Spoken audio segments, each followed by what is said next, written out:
আসসালামু আলাইকুম ওয়া রাহমাতুল্লাহ। আশা করি সবাই ভালো আছেন। আজকে আমি আপনাদের সাথে এমন ৭টি লক্ষণ আলোচনা করব, যেই লক্ষণগুলো থাকলে বুঝতে পারবেন আপনার শরীরে ভিটামিন ডি এর ঘাটতি রয়েছে।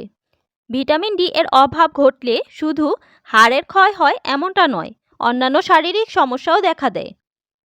ভিটামিন ডি মূলত শরীরের স্নেহ পদার্থ দ্রবীভূত করার একটি প্রয়োজনীয় উপাদান, যা সূর্যালোকের প্রভাবে শরীরে কোষে কোষে তৈরি হয়। হাড় মজবুত করতে তো বটেই, শরীরের সামগ্রিক সুস্থতার জন্য ভিটামিন ডি অত্যন্ত উপকারী। শরীরের সার্বিক সুস্থতার জন্য একটি অন্যতম উপকারী উপাদান হলো ভিটামিন ডি। শরীরে ভিটামিন ডি এর অভাব ঘটলে নানা ধরনের শারীরিক সমস্যা দেখা দেয়। কি কি লক্ষণ দেখলে বুঝতে পারবেন আপনার শরীরে ভিটামিন ডি এর অভাব রয়েছে? চলুন জেনে নেই। ১. হাড়ের ক্ষয়। হাড় মজবুত ও শক্তিশালী রাখতে প্রয়োজন পর্যাপ্ত ক্যালসিয়াম, যার যোগান দেয় ভিটামিন ডি। তবে শরীরে ভিটামিন ডি এর ঘাটতি থাকলে ক্যালসিয়ামের অভাবে হাড় ভিতর থেকে ক্ষয় হতে থাকে। ২. অত্যাধিক ক্লান্তি। শরীরে ভিটামিন ডি এর অভাব ঘটলে সব সময় একটা ক্লান্তি ঘিরে থাকে। অতি অল্প পরিশ্রমেই ক্লান্ত হয়ে পড়ার প্রবণতা দেখা যায়। ৩. ওজন বৃদ্ধি। হু হু করে ওজন বাড়ার একটি বড় কারণ হলো ভিটামিন ডি এর ঘাটতি। শরীরের পরিমাণ মতো ভিটামিন ডি এর অভাব ঘটলে বাড়তে পারে হঠাৎ করে ওজন। ৪. চুল পড়া।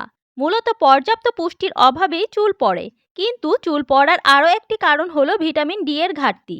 ভিটামিন ডি চুল ভালো রাখতে ব্যাপক সাহায্য করে, ফলে শরীরে ভিটামিন ডি এর কোনো ঘাটতি দেখা দিলে তার লক্ষণ হিসেবে চুল পড়া বেড়ে যায়। ৫. যে কোনো ক্ষত শুকাতে দেরি হওয়া। ভিটামিন ডি শরীরের যে কোনো ক্ষত দ্রুত শুকাতে সাহায্য করে। দীর্ঘদিন ধরে যে কোনো ক্ষতস্থান না শুকালে বুঝতে হবে ভিটামিন ডি এর ঘাটতি রয়েছে শরীরে। ৬. মানসিক অবসাদ। গবেষণা বলছে ভিটামিন ডি শরীরের পাশাপাশি মনকেও নিয়ন্ত্রণ করে। বিশেষ করে শীতকালে যখন সূর্যের আলো কম থাকে, তখন মানসিক অবসাদ যেন আরও চেপে বসে।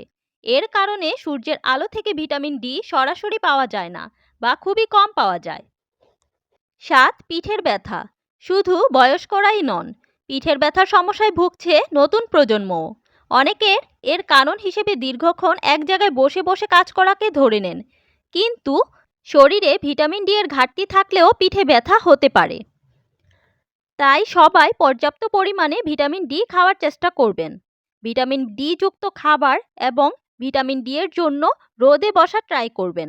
সকালের রোদে ভিটামিন ডি পর্যাপ্ত পরিমাণে পাওয়া যায়। আজকের ভিডিওটি এই পর্যন্তই। ভিডিওটি ভালো লাগলে লাইক, কমেন্টস অ্যান্ড শেয়ার করে পাশে থাকবেন। ভালো থাকবেন সবাই। আসসালামু আলাইকুম ওয়া রাহমাতুল্লাহ।